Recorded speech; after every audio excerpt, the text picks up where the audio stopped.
নমস্কার, kids academy থেকে আবার আপনাকে সবাইকে স্বাগত জানিয়ে আজকে একটা নতুন ভিডিও শুরু করছি, যেটা আজকে খুব একটা গুরুত্বপূর্ণ টপিক নিয়ে আমরা আজকে ডিসকাস করব। সেটা হচ্ছে যে কেরিয়ার কাউন্সেলিং।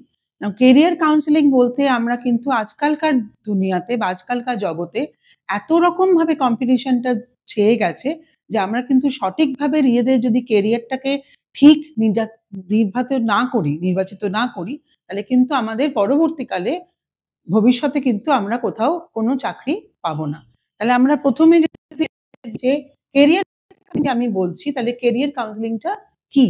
কেরিয়ার কাউন্সেলিং হচ্ছে যে একটা যেখানে প্রসেস, যেখানে আমরা কি করি যে আমরা আমাদের নিজেদেরকে জানতে আমাদের কেরিয়ার কাউন্সেলিং সাহায্য করে, যে আমাদের মধ্যে লেটেন্ট বা পোটেনশিয়াল কি আছে, আমাদের মধ্যে কিছু ট্যালেন্ট থাকে যেগুলো কিনা কোনো সময় বাইরে অথবা অনেক সময় এক্সপোজ হয় না। তো সেই কারণের জন্য কেরিয়ার কাউন্সেলিং এমন একটা প্রসেস যেটা কিনা আমাদেরকে শেখায় যে আমাদের যে লেটেন্ট ট্যালেন্ট গুলো আছে সেগুলোকে আমরা কিভাবে বাইরে আনবো, এবং আমাদের শুধু করে কেরিয়ার সম্বন্ধে ডিসিশন নিতে সাহায্য করে, এডুকেশন সম্বন্ধে নিতে সাহায্য করে, আর শুধুমাত্র কেরিয়ার বা এডুকেশন না, তারপরেও লাইফ ডিসিশনও নিতে আমাদেরকে কিন্তু কেরিয়ার কাউন্সেলিং সাহায্য করে। যে আমি আমার একটা লেটেন্ট পোটেনশিয়াল আছে, কিন্তু আমি কোন কেরিয়ার নিলে পরে কতটা সাকসেসফুল হতে পারবো জীবনে, সেটাই আমাদের কেরিয়ার কাউন্সেলিং ধার্য করে। পরে আসছি আমরা কাউন্সেলিং কেন ইম্পর্টেন্ট। কেরিয়ার কাউন্সেলিং কেন ইম্পর্টেন্ট? কারণ কেরিয়ার কাউন্সেলিং ইম্পর্টেন্ট হচ্ছে এই কারণের জন্যে যে কেরিয়ার কাউন্সেলিং আমাদের সাহায্য করে যে আমাদের যে স্ট্রেংথ বা আমাদের যে উইকনেস, যে ক্ল্যারিটি পাওয়া যায় না, এবং আমাদের যে কেরিয়ার অপশনস আজকে কিন্তু আগে আমরা অনেক বেশি কম ইনফরমেশন পেতাম, এখন এই কম্পিউটারের যুগে আমরা অনেক বেশি বেশি ইনফরমেশন পেয়ে যাচ্ছি। তো সেক্ষেত্রে আমাদের কি অসুবিধা হচ্ছে যে আমরা অনেক সাইট থেকে অনেক জায়গা থেকে যখন অপশনগুলো পাচ্ছি, আমাদের ডিসিশন নিতে একটু অসুবিধা হচ্ছে। আমরা কি করছি, আমরা কনফিউজ হয়ে যাচ্ছি। তাহলে কেরিয়ার কাউন্সেলিং কিন্তু আমাদের সেই কেরিয়ার অপশনগুলো বলে দেয় যে তোমার ভেতরে কি কি আছে, আর তুমি কোন কেরিয়ার ফিল্ডে গেলে পরে সাকসেস পেতে পারো। আর একটা হচ্ছে তুমি কি কোয়ালিফিকেশন তোমার তৈরি করা উচিত বা তোমার করা উচিত বা তোমার সেই দিকে যাওয়া উচিত, যাতে কিনা তুমি তোমার নিজস্ব যে কেরিয়ার, তোমার যেখানে যেটা প্যাশন, তোমার যে ট্যালেন্ট, সেগুলোকে তুমি আরো বেশি এক্সপোজ করে তুমি ঠিক সঠিকভাবে কেরিয়ারটাকে নির্ধারিত করতে পারো। এবার এই যে কেরিয়ার কাউন্সেলিং এর কথাটা বলছি, এটা কিন্তু কোনো আরবিট্রারিলি কিন্তু আমরা বা আপনারা কিন্তু সেভাবে সেটাকে সঠিকভাবে আরবিট্রারি না করে কি করা যায়, এটা কিন্তু কতগুলো সায়েন্টিফিক নিয়ম আছে, সায়েন্টিফিক কতগুলো টুলস থাকে যেগুলোর মাধ্যমে আমরা বিভিন্ন রকমের টেস্ট করে থাকি, সেগুলো আমাদেরকে বলে দেবে যে আপনার সন্তান কোন দিকে গেলে পরে কতটা সাকসেসফুল সে হতে পারে। তাহলে টুলস গুলো আমরা একবার দেখে নিই। কেরিয়ার কাউন্সেলিং এর দুটো টুলস আছে যেটা আমরা দেখব, সেটা হচ্ছে যে একটা হচ্ছে ডিএমএটাই। ডিএমএটাই হচ্ছে একটা সায়েন্টিফিক টুল যেটা কিনা আমাদের ইন্ডিভিজুয়ালের যে আমরা যেটা বললাম যে আমাদের ভেতরে যে ইউনিক ট্যালেন্ট গুলো থাকে সেগুলোকে বুঝতে আমাদেরকে হেল্প করে সায়েন্টিফিক্যালি, আরবিট্রারিলি কিন্তু না। এবং শুধু তাই না, যে আমাদের কেরিয়ার পাতে আমরা কিরকম ভাবে ডিসিশন নিলে আগে এগোতে পারি, এটা কিন্তু সায়েন্টিফিক ভাবে পুরো রিপোর্ট বেসড জেনারেট করে আপনার সন্তান কিন্তু আপনি সেভাবে বুঝতে পারবেন যে আপনার সন্তান কোন দিকে গেলে পরে, কারণ রিপোর্টই বলে দেবে যে কোন দিকে গেলে পরে কোন কেরিয়ারটা ওকে নিলে পরে ওর যে স্ট্রেংথ সেটা কতটা ম্যাক্সিমাইজ হতে পারে। ঠিক আছে? আর সেকেন্ডটা হচ্ছে সাইকোমেট্রিক টেস্ট, যেটা কিনা বলে দেয় যে আপনার ভেতরে কি ট্যালেন্ট আছে বা আপনার যে কি ভেতরে আপনার কোনটা ক্যারেক্টারে, আপনার যে সন্তানের ভেতরে কি ক্যারেক্টারের ট্রেটস গুলো আছে। এটা বলছে যে অনেক রকম কেরিয়ার অপশনস আছে, আমি এটা আগেই বললাম যে অনেক রকম কেরিয়ার অপশনস আছে, কিন্তু আমাদের জানতে হবে যে স্টুডেন্ট যাতে কনফিউজ না হয়ে, ডিরেকশনলেস না হয়ে ঠিক কেরিয়ারটাকে বেছে নেয়। তো সেই জন্যে সাইকোমেট্রিক টেস্ট দিয়ে আমরা কি করতে পারি, যে একটা সন্তানের আপনাদের অ্যাজ আ বাবা মা হিসাবে আপনাদের কর্তব্য হচ্ছে সেই সন্তান যখন পড়াশোনা করার পরে তাকে একটা ঠিক দিকে নিয়ে যাওয়া যায়, সে যখন তার ঠিক ডিরেকশনটা পায়, সে যেন ডিরেকশনলেস না হয়ে গিয়ে অন্য কেরিয়ার যেটা তার করার ইচ্ছে নেই সেটা যাতে সে করে। এই সংক্রান্ত আরেকটা কথা বলার আছে যে আপনারা কিন্তু কোনোভাবেই কোনো জিনিস তাদের উপরে চাপিয়ে দেবেন না।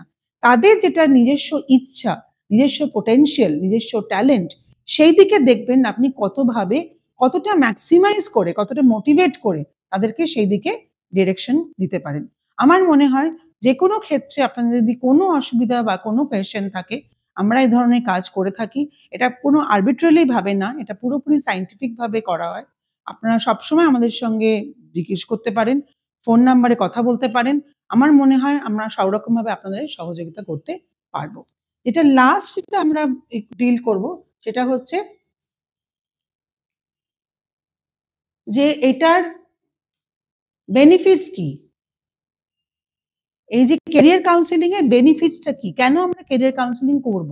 কারণ কেরিয়ার কাউন্সেলিং কেন করব? কারণ আগে এই সিস্টেমটা অতটা প্রচলিত ছিল না। কিন্তু এখন মডার্ন যুগে কেরিয়ার কাউন্সেলিং এর বেনিফিটস কিন্তু অনেকভাবে দেখা যায়। যেটা ফার্স্ট যেটা বলে যে এই যে ২ থেকে ১২ বছর যখন একটা বাচ্চা বা আপনার সন্তান যখন একদম ফরম্যাটিভ স্টেজে থাকে, একদম ছোট থাকে, তখনই কিন্তু আপনাকে এই কেরিয়ার কাউন্সেলিং বা এই কোর্সটাকে করালে আমার মনে হয় আপনারা অনেকভাবে হেল্প পাবেন।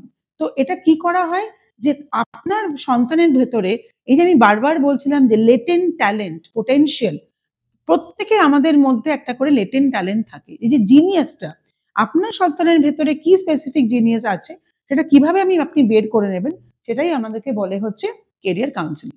সেকেন্ড যেটা বলছে যে আপনার যেটা বললাম যে আমাদের ব্রেনে যে লেফট অ্যান্ড রাইট যে থাকে দুটো সাইড সেখানে কোনটা বেশি ডমিনেন্ট, কোনটা বেশি কাজ করছে সেই অনুযায়ী কিন্তু আপনার সন্তানের ক্যারেক্টার নির্ধারিত হবে। আমি একটা উদাহরণ দিলাম এই ক্ষেত্রে আমরা দুটো টাইপের যদি ডিসকাস করি যে দু রকমের লোকেরা থাকে। একজন ক্যারেক্টার হচ্ছে আউল, আরেকজনের ক্যারেক্টার হচ্ছে ঈগল। এবার ঈগল যদি দেখি আমরা, তারা কি দেখব? তারা কিন্তু ওভার এনার্জেটিক হয়। তারা কিন্তু একটা জায়গায় বসে অনেকক্ষণ ধরে একটা জায়গায় কনসেনট্রেট করতে পারে না। তো সেই ক্ষেত্রে আপনারা যদি নেগেটিভ কিছু বিহেভিয়ার করেন, মারধর করেন, তাহলে কিন্তু তার রেজাল্টটা কিন্তু নেগেটিভই হবে। কোনোভাবেই কিন্তু পজিটিভ হবে না। অন দ্য আদার হ্যান্ড আমরা যদি সেটাকে বুঝে নিই যে এর ক্যারেক্টারিস্টিকই হচ্ছে ঈগল। তার মানে তাকে কি করতে হবে? তাকে আমাকে ওই এনার্জিটাকে যাতে ও মুভ আউট করতে পারে। এটা যেন এক্সারশন হয়। তাহলে কি হবে? এনার্জিটা বেরিয়ে গেলে পরে তাহলে কিন্তু সে কনসেনট্রেশন করে পড়াশোনা করতে পারবে। আবার আউল কিন্তু তার ঠিক অপোজিটই হবে। তো সেই জন্যে এই ক্যারিয়ার কাউন্সেলিং এর বেনিফিটস কিন্তু অনেক বেনিফিটস। এটা আমাদের জিনিয়াসটাকে বোঝাতে চেষ্টা করবে। আরেকটা হচ্ছে যে যেখানে কোনোভাবেই কিন্তু বাবা-মারা আমরা অনেক সময় কি করে থাকি? যে আমরা অনেক সময় কম্প্যারিজন করে থাকি। একে অন্যের সঙ্গে তুলনামূলক আলোচনা করি। এটা একদমই করা উচিত না। কারণ আমাদের বুঝতে হবে প্রত্যেকে আমরা আলাদা, আলাদা ট্রেডস নিয়ে জন্মেছি এবং সেই ট্রেডস গুলোতে ম্যাক্সিমাইজ পোটেনশিয়াল বা ম্যাক্সিমাইজ স্ট্রেংথ ভাবে এটাকে ইউটিলাইজ করা যায় তাহলেই কিন্তু সেই সন্তান সেই যে আপনার বাচ্চা আছে সে কিন্তু ম্যাক্সিমাইজ ভাবে তার জীবনে প্রতিষ্ঠিত হতে পারবে। তো এই যে আরো যখন আমরা চলে যাব যখন ১৩ থেকে ১৮ বছরের বয়সের আমি যেটা আগেরটা ডিসকাস করলাম সেটা হচ্ছে ২ থেকে ১২ আর এটা হচ্ছে আমাদের ১৩ থেকে ১৮। তো এরপরে কি হয় আমাদের যখন ক্লাস 10, 12 হয়ে যায় যেটা আমরা বারবার বলছি যে আমাদের সঠিক ক্যারিয়ারটাকে বেছে নিতে হবে। তো এই টেস্টের মাধ্যমে এই ক্যারিয়ার কাউন্সেলিং এর প্রসিডিউর এর মাধ্যমে আমরা কি করতে পারি? সেই সব সন্তানদের বা সেই সব ছেলেমেয়েদের আমরা কি করতে পারি? ঠিক ক্যারিয়ারটাকে গঠন করে তারা যেন ঠিকমতো করে প্রতিষ্ঠিত হতে পারে। আর যেখানে পোটেনশিয়াল মানে আমার একটা স্টেবল ক্যারিয়ার থাকবে যে যেখানে আমি যেটা চাইছি আমি সেটাই নিয়ে ক্যারিয়ার করলাম। আমার যেটা পোটেনশিয়াল আছে আমি সেটা নিয়েই করলাম। এমন কিছু না যে আমি ইঞ্জিনিয়ার হতে হবে, আমাকে ডাক্তারই হতে হবে। আমি আমার যেটা প্যাশন কারণ এখনকার দিনে অনেক অপশনস খোলা আছে। আপনি অ্যাজ আ সাকসেসফুল মা-বাবা হিসাবে আপনার দায়িত্ব হচ্ছে সেই আপনার সন্তানের যে ভেতরের পোটেনশিয়াল বা ইনসাইট সেটাকে বেছে নেওয়া এবং সেটাকে সঠিকভাবে নির্ধারণ করে তাতে সে যত রকমের ব্যারিয়ার আসছে সেগুলোকে পুরোপুরি ওভারকাম করে ও যাতে ঠিকমতো একটা কেরিয়ার পেতে পারে।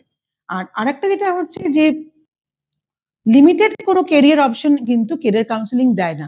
বিভিন্ন এই যে দুটো টুল আমরা ডিসকাস করলাম, এই টুলের মাঝখানে আমরা দেখব বিভিন্ন কেরিয়ার অপশনস কিন্তু report covers all the career options আর শুধু নতুন যে অপশনস বা অনেক আগেকার যে অপশন সেগুলোই শুধু না, এখনকার দিনে অনেক ডেভেলপড অনেক অপশনস আছে, সেগুলোর উপরে কিন্তু এই কেরিয়ার কাউন্সেলিং আমরা ফোকাস করে থাকি। আর কি করতে হবে,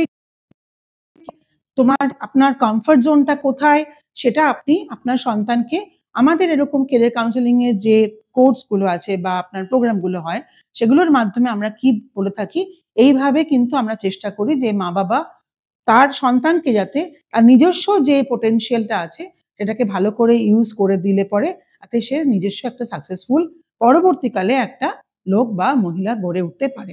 তো এরপরে লাস্টে যেটা আমরা ১ম এই বলব যে এমন কিছু করা উচিত না, যেটা আমি আগেও বললাম যে জোর করে কোনো কিছু চাপিয়ে দেওয়া উচিত না।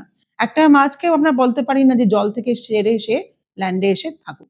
সুতরাং এই যে আমরা ইনহ্যাবিটেন্স বলি যে বন্যেরা বনে সুন্দর। তো যেটা আমাদের দরকার বা যেটা আমাদের পোটেনশিয়াল, সেটাকে আপনারা অ্যাজ আ মা-বাবা হিসাবে সেটাকে বাচ্চার থেকে সেটাকে দেখুন। আমাদের কাছে সবসময় আসতে পারেন। আমাদের সবসময় সহযোগিতা, আমরা সবসময় আপনাদের সহযোগিতা করে এই বিষয়ে, কারণ এটা এখন একটা কম্পিটিটিভ যুগে এটা ভীষণ ইম্পোর্টেন্ট একটা টপিক বা ইম্পোর্টেন্ট একটা মা-বাবাদের চিন্তা যে আমার ছেলে-মেয়ে কোন দিকে গেলে পরে সে সঠিকভাবে প্রতিষ্ঠিত হতে পারবে। তো আসুন সবাই মিলে এটির উপর একটা সম্মিলিতভাবে আমরা প্রচেষ্টা চালাই, যাতে কিনা আপনার সন্তানও একজন জিনিয়াস হয়ে ওঠে।